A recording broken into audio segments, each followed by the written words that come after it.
What's going on, YouTube? This is BBSP. I wanted to back. I want to get a couple of topics off my chest real quick.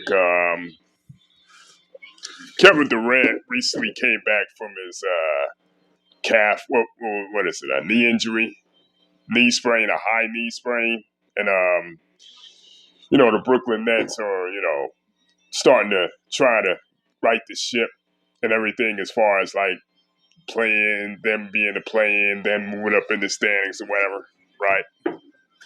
But I just want to know, where do y'all have Kevin Durant all-time place exactly, and what do you think if he just so happens to win a championship this year? Where would you place him? Who would you put him past? The most notable players I want to concentrate on is Larry Bird and Hakeem Olajuwun. You know what I mean? Now, Larry Bird held on to the title for the greatest small forward of all time for a good while. For a good while, he had that title. You know what I mean? Came into the league on a tear along with Magic Johnson, revived the Celtics franchise. Brought into the '80s. You know, points, rebounds, assists, all around play. His passing, his defense. You know what I mean? It was bar none. You know what I mean? First player, the only player to win three straight MVPs in three straight seasons, 84, 85, 86. You know what I mean? As great as Kevin Durant is, I don't think his game, he can score, but I don't think his game is not quite as versatile as Larry Bird's was. I say he could score, he could defend, rebound, assist.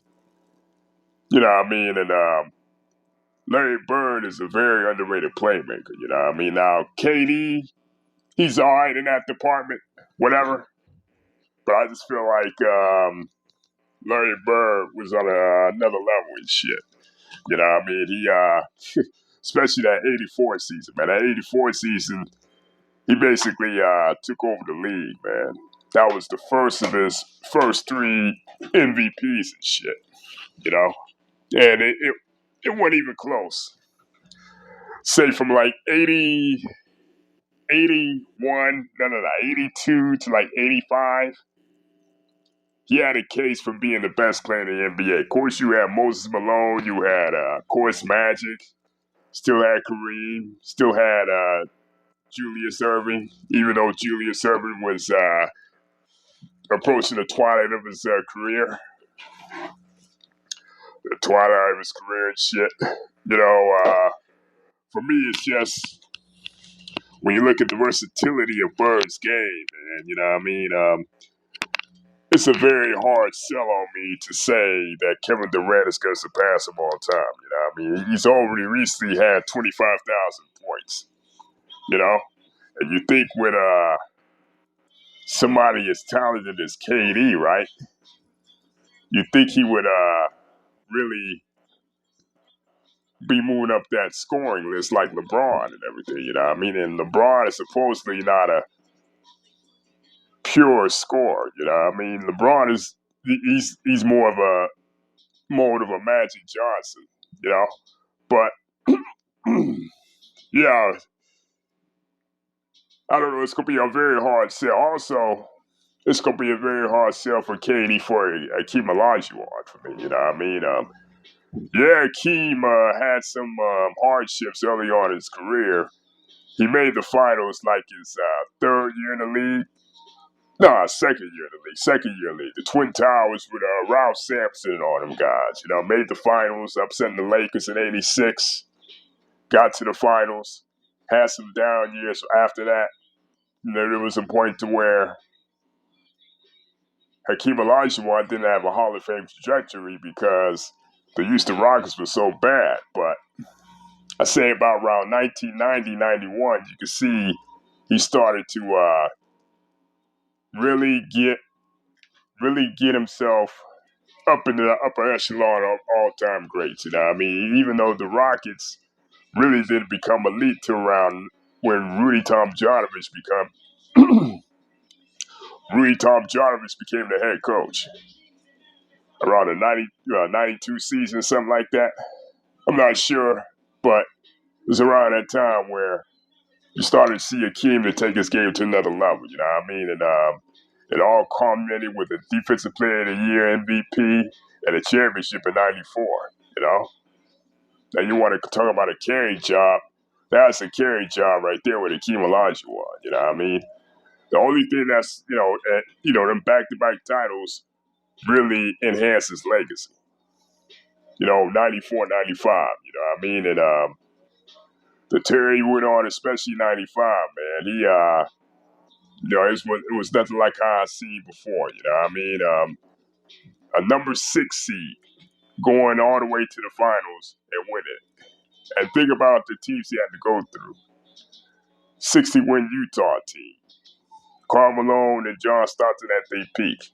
Phoenix Suns team that won 59 games, and Charles Barkley, Kevin Johnson, and all those guys, and Sergio Sabalas, all those guys, and then the MVP, David Robinson. You had David Robinson, Sean Elliott, Chuck Person, Dennis Rodman, all them guys. You know, went right through them, and then went through Shaq to win the title. I mean, that was probably one of the most impressive runs in history. As with Dookie Mookie's punk ass would say, mystery. God damn, you can tell who ain't graduated from high school, man. You know, but for me, it's gonna be a very hard sell to put KD in the top 10 all time, man, because it's like I don't know, man. His legacy is just off to me, man. KD scoring as far as being a lethal scorer. He might be top 5 all time, but as an overall complete player, I really can't say he's that. You can say he's top 10, especially ahead of the aforementioned guys I named when they're more accomplished. And like I said, even though Hakeem got off to a late start, his peak and prime far exceeds Kevin Durant's when you really think about it, because the move to Golden State is kind of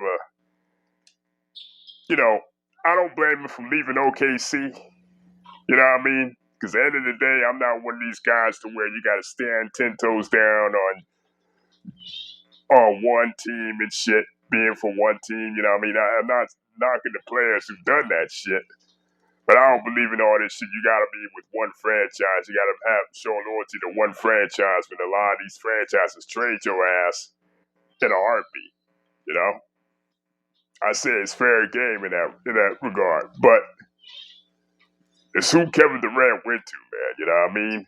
These guys, you had them down 3-1. You choked the lead 3-1. And then only you went to a team that won the championship the year before you choked that 3-1 lead. You went to the team that basically knocked you out, that basically had you on the ropes, and you choked against.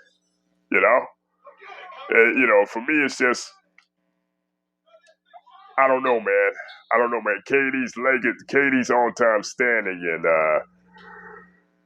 on-time standing is pretty weird to me, man. You know, what I mean, it's like I can't really put it together as to where he exactly stands all time. Now, if he wins the championship this year, it's quite possible he goes into my top 15. Quite possible, because you look at he'd had longevity, you have MVP, he have 3 NBA titles, and I assume, you can more than assume he'd be finals MVP and shit, you know? But like I said, man, KD's trajectory is kind of, I don't know. I can't really put my finger on it where KD fits all time. And him going to Golden State and winning those two championships. End of the day, I'm not taking that away from him. He won those two championships, you know what I mean? But the value of those two championships is definitely, you know what I mean? I do believe in the fact that some titles are worth more than others, you know, and shit, you know what I mean? But, you know, for me, for me, those two titles he won in Golden State don't hold nearly as much value as the Hakeem won in '94 or Tim Duncan in 2003 or even Dirks in 2011.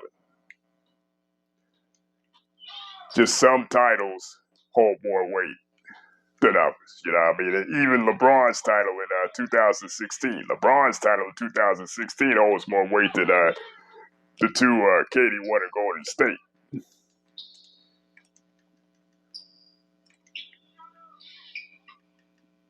Even the two Kobe have. Even though I think people greatly underrate the talent Kobe had in those two title runs, for me, it's like it didn't come close to the talent KD had in Golden State. Even though I feel like the Lakers team were talent, or they were talented. It wasn't just a one man show like everybody painted out to be. You know, those two titles, the last two titles Kobe won in 2009, 2010, definitely hold more weight than KD's in Golden State. But I just wanted to hit the like and subscribe and shit. I just wanted to get on here and shit about this topic. Let me know what y'all think. Leave the comments in the comment section and shit. And I'll be at y'all up in a minute.